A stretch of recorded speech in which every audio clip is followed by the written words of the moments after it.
Hello. I'm going to go through some questions in Chapter 17, Part 1, multiple choice questions. Let's take a look at this question 8. The common stock of HA's company is currently selling for $8 a share. So the price per share is $8. The company just declared a 2-for-5 reverse stock split. As a result of the split, the market price per share will be all else constant. So basically ask you what is the price after split. So let's say the after split, the price is P0, and before the split is P1 is price after split, and P0 is the price before the split. If we consider the stock split is M for N stock split, so in this case, M equal 2 and A equal 5. So the price after stock split calculated by the price before stock split times N over M. So that's $8 before split price, and then N equal 5, M equal 2. So we can find the price after splits is $20. All right, question 9. BLK company has 12,000 shares of stock outstanding with a market price per share $60. The net after-tax earnings of the firm are $45,000. The firm has just declared a 3-for-1, so M equals 3, N equal 1. So what will the PE ratio be after the stock split? So ask you P ratio and after stock split. So first we're going to calculate the price and the earning per share. So since that's the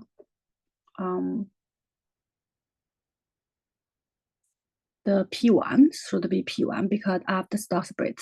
So the price similar to exam question 8, we calculate the price after split by price before split times N over M.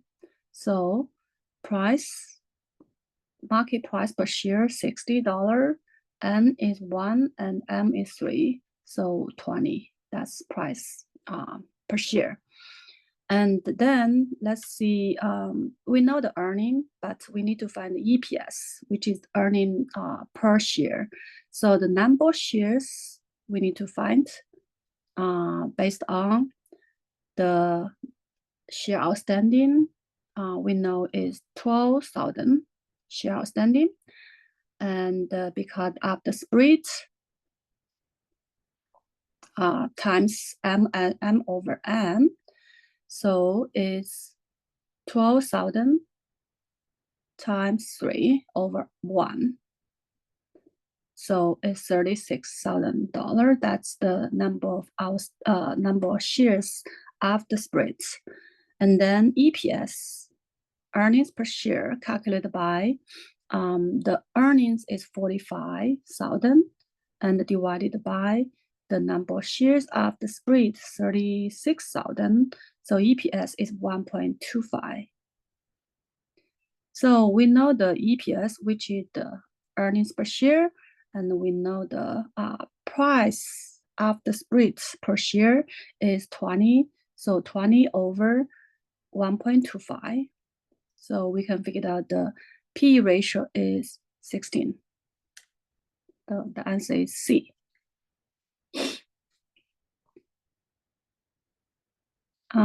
Okay, so that's question 9.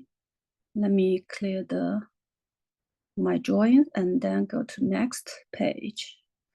So next is part 2. Part 2, we have 7 questions. I'm going to go through 2 questions, okay? And if you have a question, you can email me, okay? Question 1. Ginger Company has declared a $4.8 per share dividend. So dividend is $4.8. Suppose capital gain are not taxed, but dividend are taxed at the 15%. So new IRS regulations require that tax be withheld at the time the dividend is paid. Ginger stock sells for $68.2 per share. So that's price per share. The stock is about to go ex-dividend. What do you think the ex-dividend price will be? So this asks you what's the price, what the ex-dividend price. So to find the ex-dividend price, we basically calculate by the current price per share is $68.2, and then we deduct the after-tax dividend. So after-tax dividend basically calculated by dividend before tax and the times 1 minus tax rate. Tax rate is 15%. So that's the ex-dividend price. So the price basically drop 4.08 to $64.12. That's ex-dividend price, which is considered dividend with tax rate. Okay, that's question 1.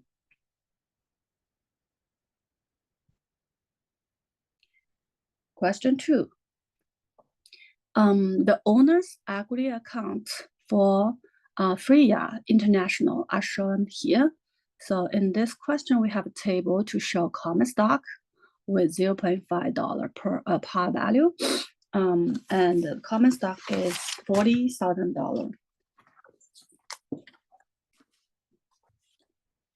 Capital surplus is $345,000.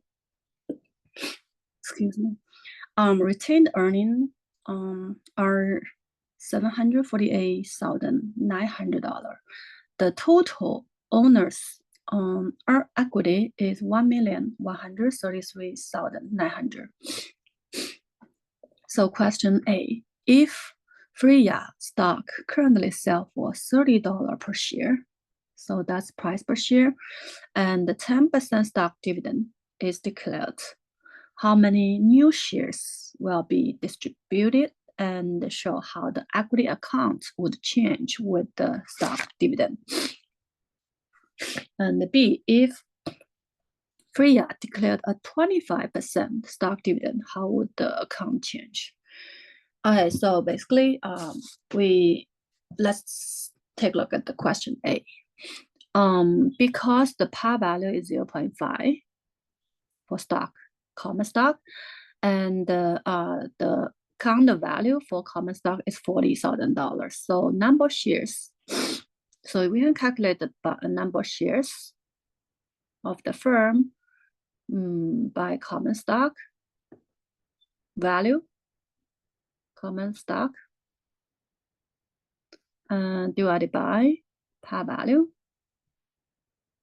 So $40,000 divided by 0.5. So number of shares is 80,000 shares. And then we have 10% stock dividend. So that means the shares gonna go up 10%. So 80,000 shares go up 10%, which is time 1 plus 10%, or 0.1.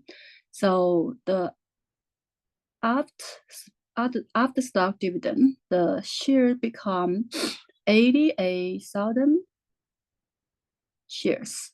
So the new shares would be 8,000, because 88,000 minus 80,000. So the new shares is 8,000. So that's the question. How many new shares? 80,000. 8,000. And then we're gonna look at how the equity accounts would change. So that's equity account, and we're gonna see how each item gonna change. Because the par value of the new share is 0.5, So the capital surplus is 29.5, which is calculated by 30 price per share minus the par value 0.5. So that's the surplus per share.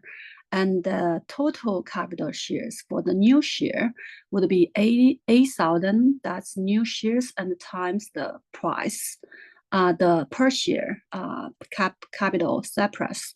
So the total capital surplus is 236,000.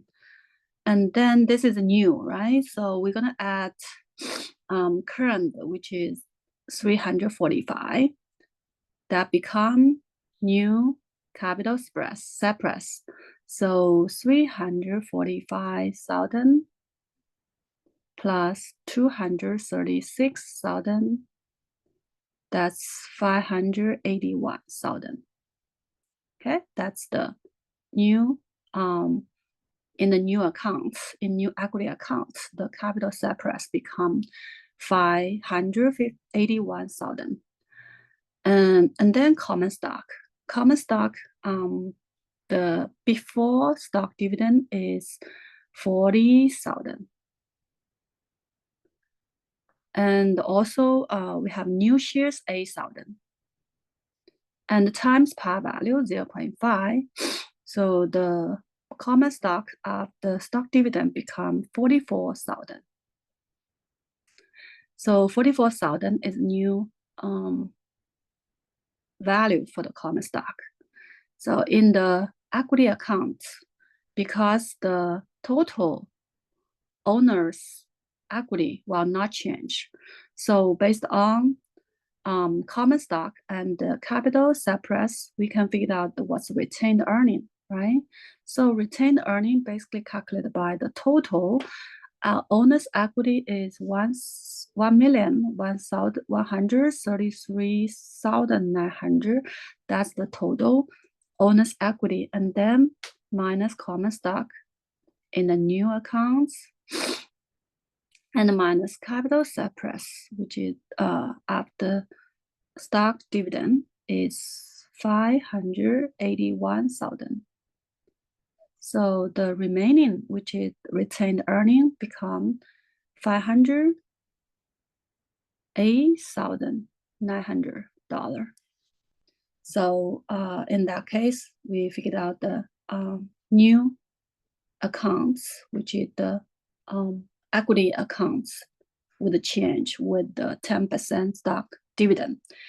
So question A, that's question A. Question B, pretty similar. The only difference is 25% stock dividend. So let me gonna remove the drawing for A, and then we do B. Okay, so B, the share outstanding increased by 25%. So we're gonna know the new share outstanding is 80,000 times 1.25, which is 1 plus 25%, and then become 100,000. 100,000. So 100,000, the new shares 100,000 minus 80,000. So the new share become 20,000.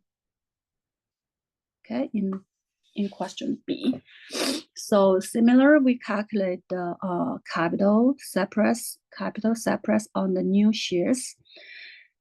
Now the new share is 20,000, and times again the capital surplus per shares, and 590,000. That's the capital surplus on the new shares.